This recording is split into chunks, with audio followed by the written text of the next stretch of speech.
다섯 번째 복입니다.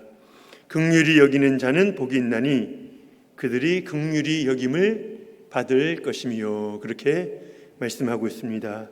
긍휼이라는 단어는 성경책에는 많이 나오는데요, 우리의 일상에서는 사용하지 않는 단어입니다. 누군가를 불쌍히 여겨서 돌보아 준다, 그러한 뜻을 가지고 있습니다. 불쌍히 여기는 마음, 얼마나 귀한 마음입니까? 우리 인간을 인간답게 만들어주는 너무나 중요한 우리 인간의 성품이지요. 불교에서는 자비라고 말하고요, 공자는 측은지심, 그렇게 말을 하였습니다. 불쌍히 여기는 마음, 측은히 여기는 마음, 이 마음이 없다면 이 땅은 그야말로 지옥과 비슷한 그런 곳이 되고 말 것입니다. 그래서 모든 종교에서 이러한 인간의 마음에 대해서 이야기를 하고 또 그것을 장려하고 있는 것이죠. 그런데 우리 성도님들이 그것 알고 계십니까? 모든 종교가 구제 사업을 하고 긍휼 사업을 합니다. 가난한 자를 돕고 어려운 형편의 가정들을 돕지요. 요즘으로는 복지 사업이다, 그렇게 말을 하는데요. 그런데 법인 복지단체를 한번 조사를 해보았더니 절반 이상이, 절반보다 꽤 많은 그 법인의 숫자가 기독교 단체였다고 합니다. 기독교의 긍휼 사업이 다른 종교에 비해서 월등히 많다. 우리가 어쩌면 그래도 자부심을 가져도 좋을 것 같습니다. 예전 섬기던 교회에서는 주기적으로 반찬을 만들어 어려운 가정에 전달하는 그런 사역을 하였는데요, 어르신들이 너무나 고마워하십니다. 반찬 자체도 너무나 그들에게 소중하지만 그들에게 원하시는 분들에게 기도도 해드리고요, 또 대화 상대도 되어드리니까 그들에게 참 힘을 얻는 그런 시간이 되었던 거죠. 현재 우리 교회도 매달 13가정을 지금 돕고 있습니다. 알고 계시지요? 혼자 사시는 어르신들을 우리가 후원하고 있고요, 경제적으로 힘든 가정의 아이들 양육하기조차 힘든 그런 가정이 지금도 있거든요. 또 그런 아이들을 위해서 우리가 이렇게 후원을 하고 있습니다. 구제사역을 시작한 지 3년째가 되었는데요, 갈수록 후원하는 가정의 숫자가 그래서 조금씩 늘어나는 것을 보면 참 감사한 마음이 있습니다. 모든 종교가 다 같이 구제사업, 복지사업을 강조하고 있는데요, 이같이 기독교의 헌신이 특별히 두드러지는 이유가 무엇일까? 저는 오늘 말씀을 준비하면서 그 이유가 바로 오늘 말씀에 나오는 이 긍휼이라는 가치 때문이 아닌가, 이런 생각을 하게 되었습니다. 긍휼이라는 가치가 그저 여러 가지 중에서 하나의 성품이라기보다는 기독교의 핵심이다. 이 긍휼이라는 것을 모르고서는 기독교를 알 수 없다, 그런 생각을 한 것입니다. 그저 다른 사람들을 열심히 도와야 한다, 선을 권장하고 악은 징벌해야 한다, 이런 윤리를 넘어서는 가치가 이 긍휼 안에 들어있다는 것이죠. 그래서 우리가 긍휼의 본질적인 이 의미를 잘 이해하는 것이 오늘 말씀의 핵심이라고 볼 수 있을 것 같습니다. 먼저 성경에서 말하는 긍휼, 기독교에서 말하는 긍휼의 의미가 무엇인가, 그것을 한번 추적해 보려고 하는데요, 긍휼이란 앞에서도 말씀드렸던 것처럼 불쌍히 여기는 마음 아닙니까? 그런데 기독교적인 의미에는 다른 내용이 여기에 조금 더 포함된다는 것이죠. 바로 불쌍히 여기는 그 대상이 어떠한 자인가 하는 것이 여기에 들어있는 것입니다. 그래서 죄인을 불쌍히 여기는 마음, 무지한 자를 불쌍히 여기는 마음, 교만한 자를 불쌍히 여기는 마음, 이렇게 우리가 이야기를 해볼 수 있을 것 같습니다. 우리 인간의 특성이 무엇입니까? 사랑받을 만한 자를 사랑하는 거죠.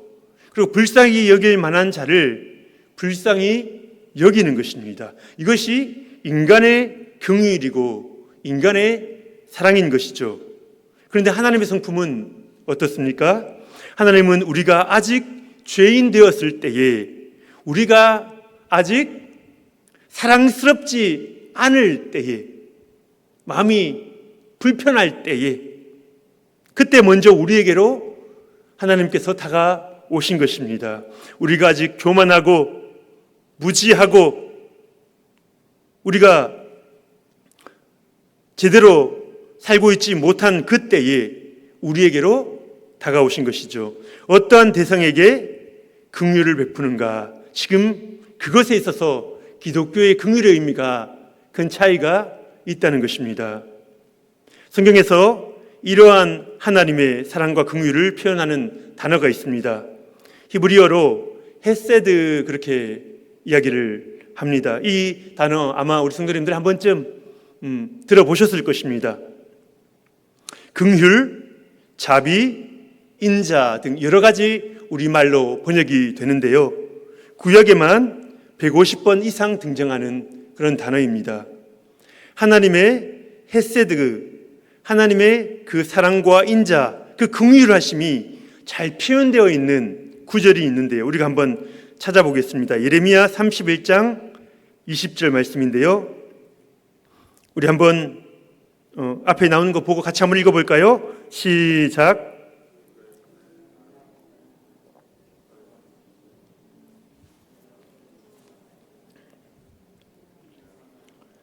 그러므로 그를 위하여 내 창자가 들끓으니 내가 반드시 그를 불쌍히 여기리라. 아멘.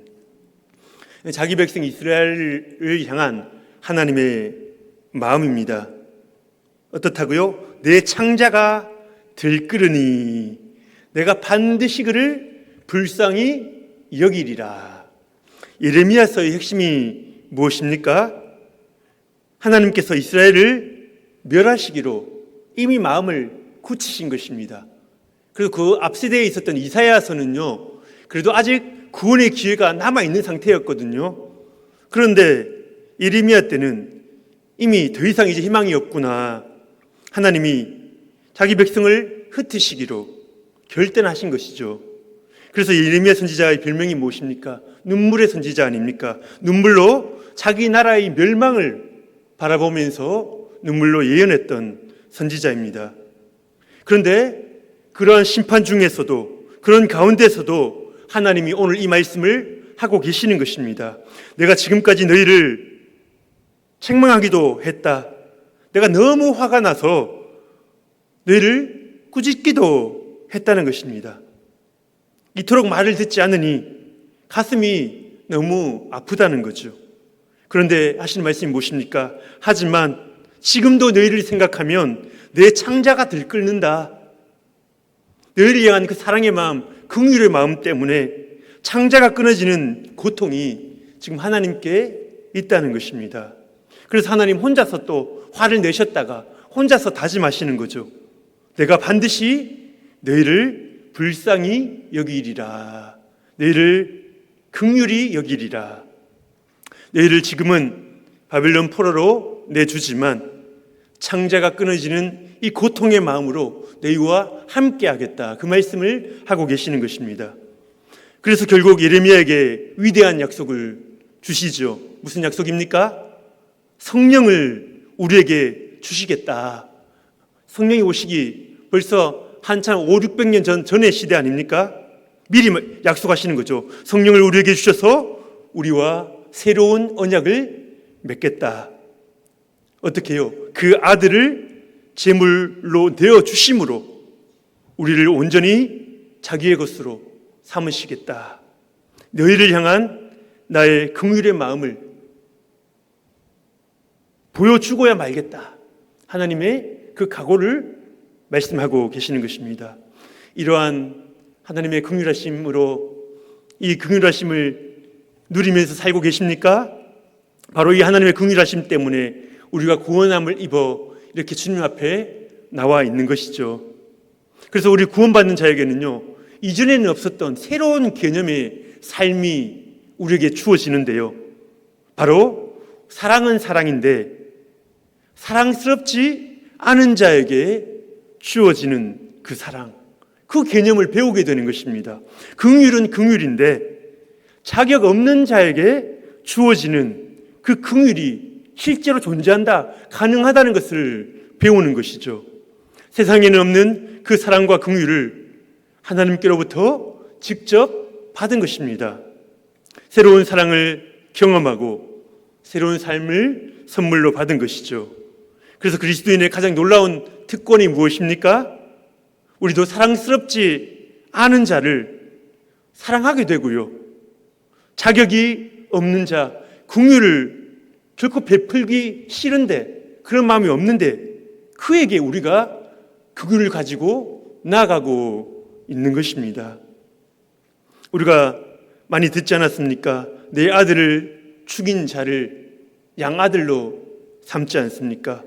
그리고 선교사님들 이야기를 살펴보면요, 아버지를 죽인 그 족속에게 자녀들이 복음을 들고 또 나아가는 것입니다. 이러한 일들이 일어나게 되는 거죠. 그런데 그렇다고 해서 저절로 사랑과 긍휼을 베풀 수 있는 것은 아닙니다. 우리의 본성이 여전히 죄인이라는 사실을 우리가 알지 않습니까? 철저히 우리를 희생하고 주님을 붙들지 않으면 우리는 여전히 세상 방식으로 살아가게 되는 것이죠. 그래서 교회 안에 사랑이 없다, 긍휼이 없다, 교회 안에 헌신이 없다, 그런 이야기들이 때때로 들리는 것 아니겠습니까? 그래서 어느 순간부터 우리도 타협하고 있는 우리 자신의 모습을 발견하는데요, 구원은 이미 받은 것이고 예수님처럼 희생하며 사는 것은 너무 어려우니, 불가능해 보이니 그냥 이 정도로 선을 긋자, 여기까지만 하겠다는 것입니다. 그런데 그 선이라는 게 무엇입니까? 선이라는 것은 내 기준으로 긋는 것 아니겠습니까? 내가 할 만큼 하겠다는 거거든요. 내 눈에 사랑할 만한 자는 사랑하지만 그렇지 않은 자에게는 사랑을 베풀지 않겠다. 긍휼을 베풀 만한 자에게는 긍휼을 베풀지만 그렇지 않은 자에게는 나도 모른 척 하겠다는 것입니다. 그래서 결국은 구원 이전의 삶의 모습으로 우리가 돌아가고 마는 것입니다. 그래서 오늘 주님이 우리에게 말씀하십니다.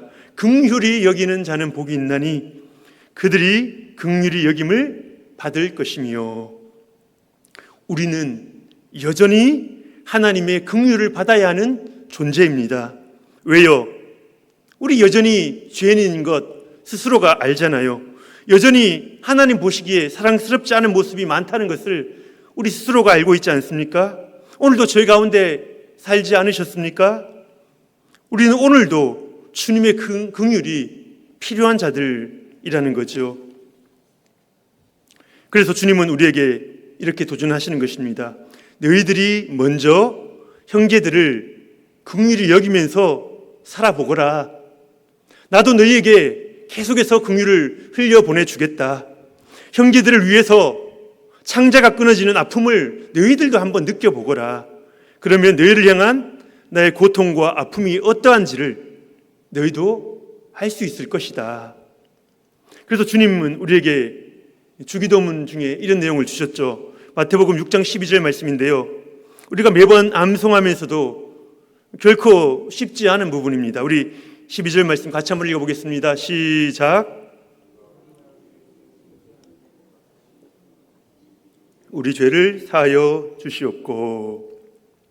이 구절의 의미 참 어렵죠. 이해하기 어렵고 그대로 살아가기는 더욱 어렵습니다. 너희에게 죄 지은 자들에게 긍휼을 베풀거라. 용서해 주거라. 품어 주어라.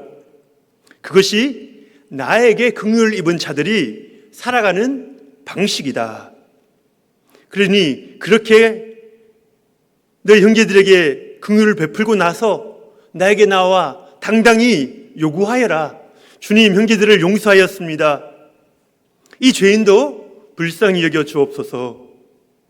그렇게 함으로써 우리가 긍휼이라는 그 주님의 성품에, 신적인 성품에 우리가 참여하게 되는 것입니다.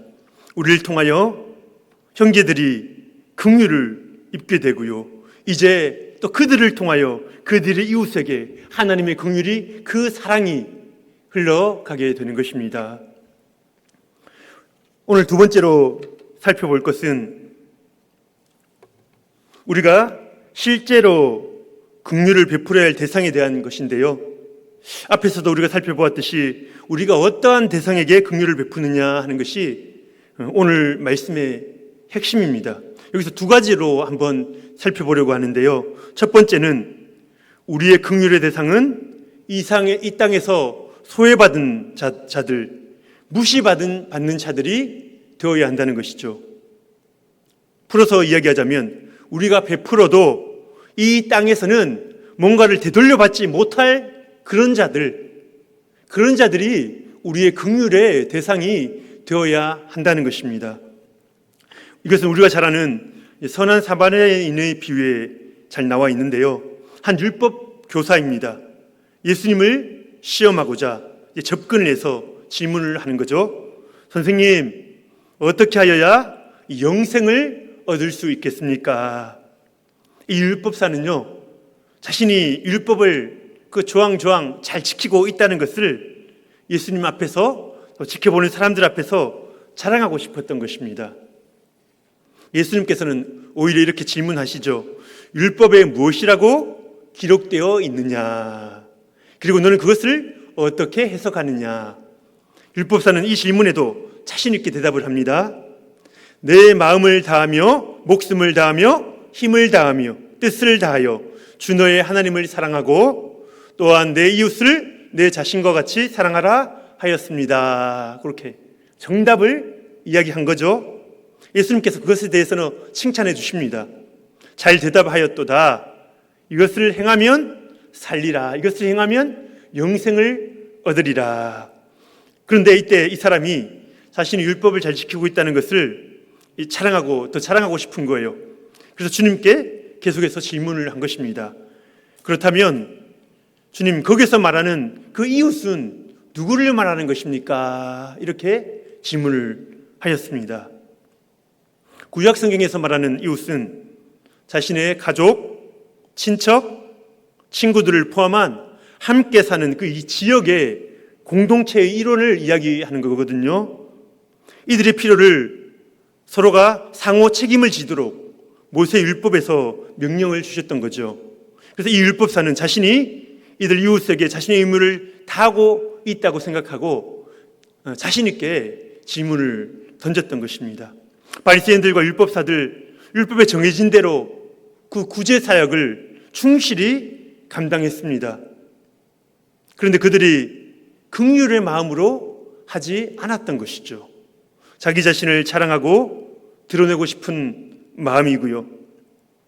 그러니 주님께서 오른손이 하는 일을 왼손이 모르게 하라. 그 유명한 말씀도 주시지 않았습니까? 그리고 주님께서 그 긍휼의 대상이 너가 사랑하는 사람들, 사랑을 주고받는 사람들, 거기에서 벗어나 더 확장되어야 한다는 것을 주님께서 가르쳐 주시고 싶으셨던 것입니다. 그래서 선한 사마리아인의 비유에서 주님이 말하는 이웃은 누구입니까?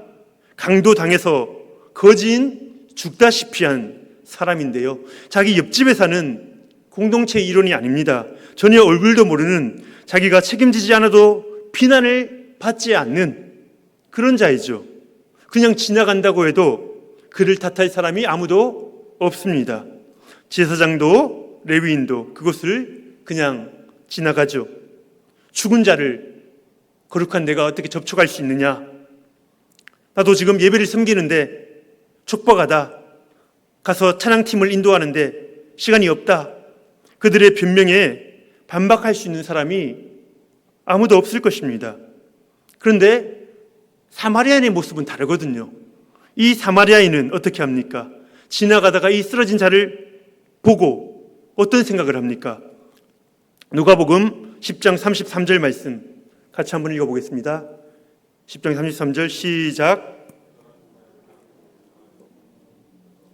그를 보고 불쌍히 여겨. 아멘. 그 사람을 보고 그 사람에 대한, 영혼에 대한 불쌍한 마음이 든 것이죠. 생전 얼굴도 모르는 사람이지만 이 생명이 얼마나 귀합니까? 그 당한 고통을 생각하니 너무 가슴이 아픈 것입니다. 이 사람을 도와서 선한 사마리아인이라 인정받겠다, 그런 생각을 가진 것이 아니죠. 오히려 내가 조금 희생하더라도, 내게 어려움이 있을지라도 이 사람을 살려내야 한다, 그 간절한 마음으로 그렇게 대했던 것입니다. 그것을 알 수 있는 것이 주막 주인에게 값을 치르는 장면이 나오는데요. 처음 이제 이 환자를 데리고 갈 때에 2데나리온을 먼저 주고요. 또 그러고 말하죠. 비용이 만약에 더 든다면 돌아오는 길에 꼭 갚을 테니 충분히 돌보아 주십시오, 부탁을 하고 가는 것입니다. 기꺼이 내 것을 희생하겠다는 그런 자세입니다.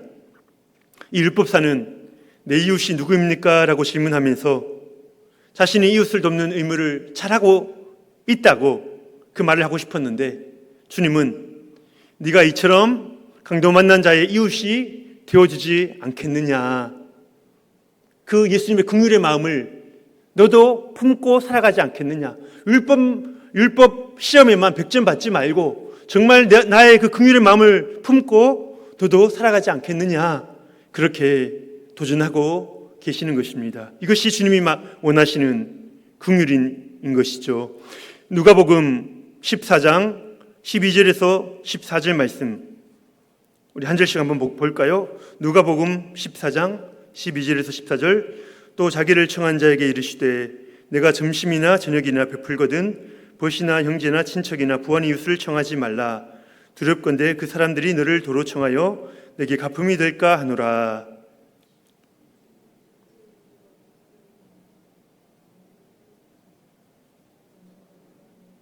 함께 봅니다. 그리하면 그들이 갚을 것이 없으므로 내게 복이 되리니 이는 의인들의 부활 시에 내가 갚음을 받겠음이라 하시더라. 아멘. 뭐라고 말씀하십니까? 그들이 갚을 것이 없으므로 부활의 때에, 그 영원한 때에 하나님께서 우리에게 이것을 갚아 주신다 말씀하시는 것입니다. 이러한 긍휼의 삶을 살아가실 수 있는 저와 여러분 되시기를 축복합니다. 그래서 우리 이 긍휼의 삶으로 이 땅에서 희생하고 헌신함으로 저 영원한 나라에서 영원한 나라의 하나님의 복을 누리시는 저와 여러분 되실 수 있기를 축복합니다. 우리 두 번째로 우리의 긍휼의 대상은요, 죄인들을 향한 것이어야 한다. 죄인들을 향한 것이어야 한다. 우리가 이런 말을 많이 하죠. 죄인들을 사랑해야 한다. 죄는 미워하되 사람은 미워해서는 안 된다. 우리가 흔히들 하는 이야기인데요, 이것을 실생활에 적용하는 것은 결코 쉽지가 않습니다. 그럴 수밖에 없는 것이 주님께서 우리에게 옳고 그름의 문제, 공의의 문제를 요구하고 계시기 때문입니다. 죄의 문제를 그냥 넘어가라, 그렇게 말씀하신 적이 단 한 번도 없거든요. 그러니까 죄인을 사랑한다는 것이 쉬운 문제가 아니라는 것입니다. 우리가 공의를 포기하고 사랑과 긍휼을 베풀어서는 안 되는 거죠. 그래서 우리가 어떻게 행동을 합니까? 우리는 위험을 감수하지 않기 위해서 죄에 대한 나름대로의 기준을 세워주는 것입니다. 이 정도까지는 나는 봐줄 수 있겠어, 용서해 줄 수 있겠어, 기준을 정하는 거죠. 그리고 이를 넘어서는 자들에게는 긍휼을 베풀 수 없다, 그렇게 생각하는 경우가 많이 있습니다. 그 한 가지 예가 바로 차별금지법과 관련된 것인데요. 포괄적 차별금지법, 말 그대로 이제 사회의 잘못된 차별을 금지시키기 위한 그러한 법률 아닙니다. 좋은 조항들이 많이 있는 걸로 알고 있습니다. 그런데 우리 기독교인들이 동의할 수 없는 이유는 이 성정체성에 관한 그런 조항들, 동성연애, 동성결혼에 대한 내용이 성경에 위배된다는 것이죠. 하나님의 창조 질서를 깨뜨려 이 사회를 위협하는 물꼬를 터줄 수 있다는 것입니다. 그래서 많은 한국 교회들이 이 법안이 통과되지 않도록 힘을 모으고 우리도 함께 기도하고 있지 않습니까? 앞으로도 결코 통과되지 않도록 힘을 모아 싸워야지요. 하지만 우리가 동시에 생각해 볼 필요가 있는데요. 우리가 동성 연애자들, 성정체성이 혼란스러운 자들을 어떠한 마음으로 대하고 있는가 하는 것입니다. 악법을 막는 것과 실제 이러한 문제에 빠져 있는 자들을 대하는 문제는 구분할 필요가 있습니다. 죄인과 죄를 구분하는 것이 얼마나 어렵습니까? 하지만 이것은요, 우리 그리스도인들에게 주어진 하나의 사명이거든요. 죄는 미워하되 죄인은 품어야 한다는 것입니다. 그래야 악을 막는 동시에 그 악한 자를 선한 자로 주님께로 돌아올 수 있도록 이끌 수 있지 않겠습니까? 우리가 악법과 싸우다 보니 긍휼의 대상이 되어야 할 그들을 적으로 만들기도 하고요. 그들을 소외시키기도 합니다. 동성애를 막아야 교회를 지킬 수 있다, 이런 생각을 가진 한 목사님이 계셨습니다. 그래서 그분의 설교 곳곳에서 동성결혼이나 차별금지법에 대한 강한 비판이 나왔거든요. 그런데 놀랍게도 이 목사님의 아들이 나는 동성연애자다 하고 커밍아웃을 한 것입니다. 이 목사님이 너무나 충격이 커서 수개월 동안 정신을 못 차리다가 이 목사님이 다시 이제 강단에 서시죠. 그 강단에 서실 때 여전히 동성연애는 안 된다, 동성결혼은 막아야 한다, 여전히 같은 주장을 하십니다. 하지만 이 목사님에게 달라진 부분이 있습니다. 뭐가 달라졌을까요? 전에는 동성연애자들에 대해서 말할 때 그들과 싸우는 것처럼 그렇게 외쳤는데, 이제는 동성애자들에 대해서 이야기할 때마다 이 목사님의 눈가에 눈물이 맺히는 것입니다. 이전에는 그들을 적으로 여겼지만 이제는 그들에 대한, 그 영혼들에 대한 안타까운 마음이 이 목사님의 마음 가운데 생겼던 것이죠. 오늘 우리에게 필요한 긍휼의 마음이 아니겠습니까? 유명한 기업가에게 두 아들이 있었다고 합니다. 형은 신앙으로 잘 자라나서 사회적으로 중요한 역할을 하고 가정도 잘 이끄는 그런 자가 되었는데요. 이 동생은 신앙에서 멀어졌을 뿐만 아니라 이 윤리적인 문제들도 많이 일으키는 그런 문제아가 되었다고 합니다. 특히 이 동생은 이 두 집 살림을 하고 있어서 그것을 알고 있는 주위 가족들에게 너무나 큰 아픔이었다고 합니다. 그런데 이 형이 이 동생에 대한, 이 동생 영혼에 대한 간절한 마음이 생긴 것입니다. 저런 동생이지만 꼭 예수를 믿고 구원받아야 하는데, 그렇게 고민하며 기도하다가 용기를 내어서 찾아갑니다. 동생아, 이제 잘못된 삶을 청산하고 교회로 나와 예수님 믿자. 주님께서 널 기다리고 계신다. 그렇게 얘기했더니 이 동생이 이렇게 이야기를 합니다.